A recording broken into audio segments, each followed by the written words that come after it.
बऱ्याच लोकांना आहे ना शब्दांचा खेळ करायची फार सवय असते. म्हणजे शब्दांमधून त्यांना ना माझा भाऊ, माझी बहीण, माझं कुटुंब असं मिरवण्यात फार आनंद असतो. पण जेव्हा त्याच कुटुंबावरती, म्हणजे समजा सख्खे भाऊ बहीण जरी असेल, बहीण बहीण असतील, समोरच्या कुटुंबावरती जर आर्थिक परिस्थिती खूप वाईट आली असेल, पूर्ण कुटुंबाच्या कुटुंब डगमगत असेल, तर अशा वेळेला ना त्यांना आधाराची गरज असते. फक्त गोडगोड शब्दांची गरज नसते, त्यांना आधाराचा हात हवा असतो, गरज असते. मग अशा वेळेला काही वेळेला आहे ना लोक हात काढून घेतात, वर करून टाकतात.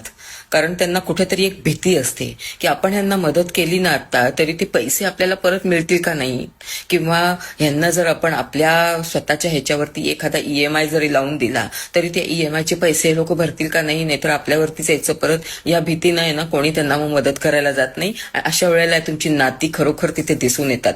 मग सगळं निघतं, सख्खा भाऊ, माझा लाडाचा भाऊ, लाडाची बहीण, सगळं बाहेर निघतं. मग अशा वेळेला